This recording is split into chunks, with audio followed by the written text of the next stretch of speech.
सच बताओ, तुमने पूरा एक डीएसए का क्वेश्चन सॉल्व किया, ठीक है, तुमने उसको अच्छे से समझा, तुम्हें कॉन्फिडेंस भी तुम्हारा बूस्ट होगा उसको सॉल्व करने से, बट कुछ मंथ्स बाद जब तुमने उसको री अटेम्प्ट करा, तुमसे वो क्वेश्चन नहीं हुआ। उस टाइम पर तुम भूल गए कि क्वेश्चन कैसे सॉल्व किया था, कैसे इसको अप्रोच किया था, किस तरीके से किया था। अरे क्वेश्चन तो बिल्कुल ध्यान में ही नहीं आ रहा, दोबारा से सॉल्यूशन पढ़ना पड़ेगा, तब जाके याद आएगा कि मैंने इसको कैसे सॉल्व किया था। क्या तुम्हारे साथ भी सेम सिचुएशन हुई है? मेरे साथ भी होती थी। इनफैक्ट 90% बच्चों के साथ यही प्रॉब्लम है कि हम डीएसए पढ़ते हैं बट हम उस चीज़ को रिवाइज नहीं करते। जैसे जैसे आगे बढ़ते जाते पीछे के कॉन्सेप्ट्स, पीछे के क्वेश्चंस भूलते रहते हैं। ये एक स्टैंडर्ड तरीका है सबका, जो सब ऐसे ही डीएसए कर रहे हैं। बट इस चीज़ में तुम एक्सेल कर सकते हो अगर तुम रिवाइज करना अच्छे से जान जाओ। कैसे रिवाइज करना है, कितने टाइम बाद रिवाइज करना, और A to Z मतलब एक रिवाइज करना भी एक स्ट्रैटेजी है। तुम ऐसे रैंडम क्वेश्चंस उठा के रिवाइज नहीं कर सकते। एक प्रॉपर स्ट्रैटेजी है जिससे तुम अच्छे से रिवाइज करोगे। कोई भी क्वेश्चन, कोई भी कॉन्सेप्ट तुम्हारे दिमाग में हमेशा के लिए बैठ जाएगा। अगर तुम मान लो 1 साल बाद भी क्वेश्चन अटेम्प्ट करोगे, तुम्हारे पास कॉन्सेप्ट रहेगा। चाहे तुम सिंटैक्स भूल जाओ बट तुम्हारे पास कॉन्सेप्ट रहेंगे कि उस क्वेश्चन को कैसे सॉल्व करना है। ये चीज़ मैं इस वीडियो में कवर करूंगी कि कैसे डीएसए को अच्छे से रिवाइज करना है कि तुम्हारे दिमाग में वो कॉन्सेप्ट, वो उस टाइप के क्वेश्चंस सारे बैठ जाएं। Hi guys, welcome back to my YouTube channel. My name is Nancy Solanki. I am a software engineer at Microsoft and आज की इस वीडियो में हम कवर कर रहे हैं कि डीएसए को कैसे रिवाइज करना है। अब मैं बताऊँ, एक फैक्ट ये भी है कि अगर हम कुछ भी पढ़ते हैं, चाहे वो डीएसए हो, चाहे वो मैथ्स हो, साइंस हो, कोई भी सब्जेक्ट लो, अपने स्कूल टाइम पे कुछ भी लो, इवेंचुअली हम उस चीज़ें भूल जाते हैं। क्योंकि जब तक हम रिवाइज नहीं करते, 70% ऑफ कंटेंट जितना भी हमने आज पढ़ा है, हम उसे विद इन नेक्स्ट 48 आवर्स भूल जाते हैं। 70% जितना हमने पढ़ा है एंड 30% तुम्हें याद रहेगा 48 आवर्स के बाद भी।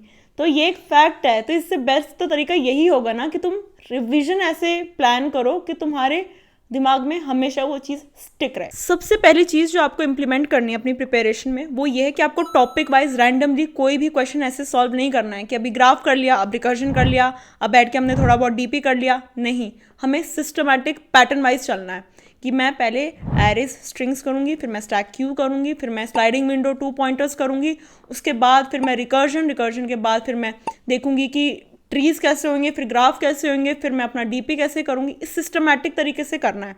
पैटर्न्स रिकॉग्नाइज करने हैं, पैटर्न्स कि बाइनरी सर्च अगर मैं अभी पढ़ रही हूँ ना, तो अभी मैं 10 क्वेश्चन बाइनरी सर्च के करूंगी और उससे पैटर्न निकालूंगी कि किस किस के 10 क्वेश्चन है, इनमें कॉमन क्या है। कैसे हम फिगर आउट करते हैं कॉमन चीज़ क्या लग रही है मुझे, जिससे मैं रिकॉग्नाइज कर सकूं कि जिस क्वेश्चन में ये लाइन आ रही है, ये चीज़ पूछ रहे हैं, तो वहाँ पे बाइनरी सर्च लगेगी। किस टाइप के क्वेश्चन में बाइनरी सर्च लगेगा। अगर मेरे को 2 पॉइंटर्स अप्रोच करनी है तो मैं 2 पॉइंटर्स के 10 क्वेश्चन उठाऊंगी और देखूंगी कि कहाँ पे लगना है। अगर हीप एक डेटा स्ट्रक्चर है जहाँ पे मेरे को लग रहा है कि यार टॉप फ्रीक्वेंट के पूछ रहे हैं या फिर कुछ मिनिमम या मैक्सिमम ऑफ के कुछ ऐसे पूछ रहे हैं, तो उन क्वेश्चंस में मैं हीप यूज़ करूंगी। और जहाँ पे मेरे को लग रहा है कि यार हम कुछ स्ट्रिंग्स का निकाल रहे हैं, कोई वर्ड इंसर्ट कर रहे हैं, कुछ हम देख रहे हैं वैसे स्ट्रिंग्स रिलेटेड है, तो वहाँ पे मैं ट्राई यूज़ करूंगी। तो ये ऐसी चीज़ें जो होती है ना, तुम फिगर आउट तभी करोगे जब तुम पैटर्न वाइज सॉल्व करोगे कि स्टैक्स कहाँ पे लग रहा है, बीएफएस किन टाइप के क्वेश्चंस में लगता है, डीएफएस किन टाइप के क्वेश्चंस में लगता है। ऐसे पैटर्न वाइज चलो, रैंडमली कुछ भी उठा के मत सॉल्व करो। और अगर मैं तुम्हें बताऊँ पैटर्न के तरीके से रिवाइज करने की जो सबसे अच्छी डीएसए शीट है, वो है नीट कोड की 150 क्वेश्चन वाली। उसमें बहुत अच्छे से पैटर्न दिए हुए हैं। एक एक क्वेश्चन, एक एक पैटर्न के तुम्हें 5 to 7 क्वेश्चंस वो ज़रूर कराएंगे। उससे तुम्हारा बहुत स्ट्रांग हो जाएगा और तुम इजीली फिगर आउट कर सकोगे कि किन टाइप के क्वेश्चंस में कौन सा एल्गोरिदम लगेगा। अब ठीक है, सेकंड चीज़ तुम क्या करोगे, तुमने क्वेश्चन सॉल्व कर लिए। अब ऐसा तो है नहीं कि तुमने अभी एक पैटर्न रिकॉग्नाइज कर लिया कि हाँ कहीं पे भी इस टाइप के क्वेश्चंस आते हैं ना तो यहाँ पे स्लाइडिंग विंडो एल्गोरिदम लगता है। नहीं, अब इसको सिर्फ ब्रेन में ही नहीं रखना है, उस चीज़ को कहीं पे जॉट डाउन करना है। उसके लिए सबसे बेस्ट तरीका है कि तुम एक नोटबुक ले लो या फिर एक एक्सेल शीट बना लो, उसमें लिखोगे एक क्वेश्चन है, ठीक है, इस क्वेश्चन को मैंने किस अप्रोच से सॉल्व किया, अपनी लैंग्वेज में लिखो। चैट जीपीटी की लैंग्वेज में, किसी वीडियो की लैंग्वेज में नहीं, अपनी लैंग्वेज में लिखो कि तुम्हारे मन में जैसे तुमने उस चीज़ को समझा उसको एज इट इज़ नोटबुक पे लिखो। तो तुम्हारा प्रॉब्लम हो गया, एक रो हो जाएगा तुम्हारा कॉन्सेप्ट का जो तुमने खुद से बना के अप्रोच किया है। एंड थर्ड हम उसमें डालेंगे कि इसकी डिफिकल्टी लेवल क्या लगा तुम्हें इस अप्रोच तक पहुंचने में बहुत ज़्यादा ईजी था गैस करना, डिफिकल्ट था गैस करना, वो लिखो। और फिर फोर्थ रो में तुम ये लिखोगे कि तुमने इसको लास्ट रिवाइज कब किया था, कि अगर मैंने इस क्वेश्चन को या फिर इस कॉन्सेप्ट को लास्ट रिवाइज इस टाइम पे किया था, तो इससे तुम ट्रैक रख सकते हो कि तुमने चीज़ों को कितनी पहले रिवाइज करा था। इससे बहुत ज़्यादा हेल्प होती है जब भी तुम इंटरव्यूज़ के लिए अपीयर करोगे ना। इसकी एक्सट्रीम हेल्प आएगी। तुम बैठ के नीट कोड पे या फिर लीड कोड पे बैठ के अपने सारे क्वेश्चंस तो देखोगे नहीं सोल्यूशन वाइज, तुम इस शीट में जाओगे, तुम इस नोटबुक को बार बार रिवाइज करने के लिए जाओगे कि ठीक है हाँ अगर यहाँ पे स्लाइडिंग विंडो का ये एल्गोरिथम था तो ऐसे BFS को ऐसे ऐसे सॉल्व करते हैं, BFS के इस टाइप के क्वेश्चंस में BFS लगता है। क्यों लगता है BFS? क्योंकि अभी हमें इसके नेबर्स है उनको एक्सप्लोर करना है, इसलिए यहाँ पे BFS लगना है। डेप्थ फॉर सर्च कहाँ लगना है? वहाँ पे लगना है। ये सारी चीज़ें ऐसे ही बैठेंगी दिमाग में जब तुम नोटबुक पे अपनी लैंग्वेज में करोगे।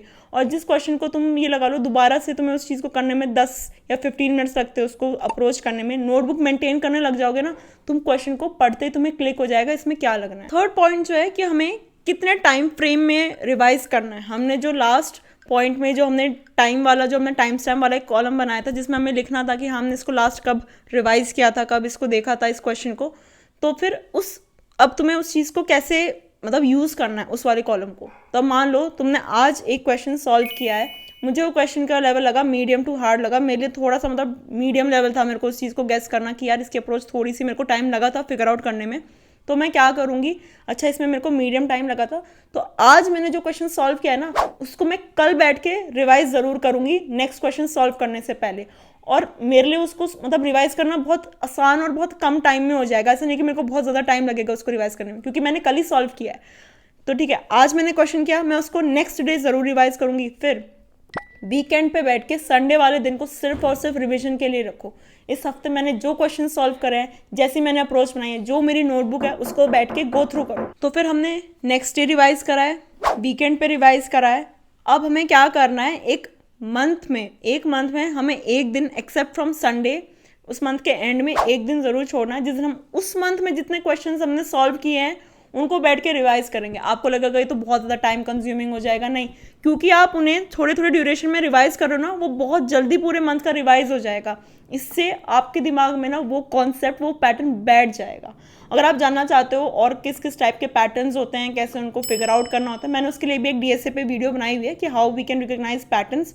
उसका लिंक मैं डिस्क्रिप्शन में डाल दूंगी, उससे आपको पता चल जाएगा कॉमन पैटर्न्स कितने होते हैं और कितने मतलब 90% ऑफ क्वेश्चंस उन पैटर्न से आपके कवर हो जाएंगे। नेक्स्ट चीज़ जो आप कर सकते हो वो है, देखो अगर हम कभी भी किसी भी चीज़ को किसी दूसरे पर्सन को पढ़ाते हैं ना तो वो हमें बहुत ज़्यादा लंबे टाइम तक याद रहती है। चीज़ मैंने बहुत बार नोटिस करी है कि अगर मैंने किसी को वो चीज़ पढ़ाई है ना तो मेरे दिमाग में बहुत लंबे टाइम तक रहे, इवन विदाउट रिविजन। मुझे उसकी रिविजन की भी इतनी ज़रूरत नहीं पड़ी, बट क्योंकि मैंने उसको कभी किसी को पढ़ाया था तो मेरे को बहुत डेप्थ में उसने जो जो भी उसने क्रॉस क्वेश्चंस वगैरह जो भी उसने पूछे थे तो मेरे दिमाग में वो चीज़ें बैठ जाती है और इससे मुझे याद रहता है।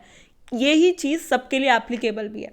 अगर तुम चाहते हो कि तुम्हारे मन में कोई चीज़ें बहुत टाइम तक बैठ जाए, या तो इसको अपने दोस्तों वगैरह को पढ़ाने लग जाओ, थोड़ा बहुत जो भी तुम क्वेश्चंस करो, अप्रोच डिस्कस करो, एक दूसरे से बात करो कि तूने आज कौन सा क्वेश्चन सॉल्व किया, मैंने ये किया, फिर तुमने कैसे सॉल्व किया इसको। एक दूसरे के अप्रोच में देखो कि और उसको ऑप्टिमाइज कर सकते हैं नहीं कर सकते। ये पता है थोड़ा सा ऑकवर्ड हो जाता है ऐसे फ्रेंड्स में ये सब चीज़ें डिस्कस करना, बट पता है क्या ऑकवर्ड नहीं होगा, जब तुम दोनों गूगल में बैठे होगे या फैंग में क्रैक करके बैठे होगे तब तुम्हें मज़ा आएगा कि अच्छा हुआ उस टाइम पे हमने ये बातें कर ली इंस्टेड ऑफ ऐसी बकवास करने के अलावा। अगर तुमने इस वीडियो को यहाँ तक देखा है तो मुझे ये पता है कि तुम आराम से अब DSA रिवाइज कर लोगे और तुम बहुत आराम से इंटरव्यूज क्रैक कर लोगे। ये टिप्स, ये ट्रिक्स बहुत ज़्यादा अच्छी है, तुम्हें एक्सट्रीम हेल्प करेगा इंटरव्यूज़ में। सो गाइस, अगर आपको इस वीडियो को में कुछ भी हेल्पफुल लगा है, कुछ भी आपको इन्फॉर्मेटिव लगा है तो नीचे कमेंट ज़रूर करना DSA रेडी। इससे मुझे क्या पता चलता है कि कितने लोगों ने इसको यहाँ तक देखा है, कैसी वीडियोस आप लोगों को और चाहिए, किन किन टॉपिक्स पे और वीडियो बनानी है वो भी आप नीचे कमेंट कर सकते हो। मैं अपनी वीडियोस का नेक्स्ट टॉपिक सिर्फ और सिर्फ कमेंट सेक्शन से ही पिक करती हूँ। जो भी मुझे लगता है कि ज़्यादा लोग पूछ रहे हैं, ज़्यादा लोग उस टाइप की वीडियोस चाहते हैं, वहाँ से मैं पिकअप करती हूँ। और DSA रेडी से मुझे ये पता चलता है कि कितने बच्चों ने इसको मतलब यहाँ तक देखा है एंड कितने ज़्यादा बच्चों को ये वीडियो हेल्पफुल लगी कि मैं इस टॉपिक के अराउंड और एक्शनेबल आइटम्स आपके लिए ला सकूँ। So guys, that's all for this video. See you guys in next video. Till then, like, share and subscribe. Bye.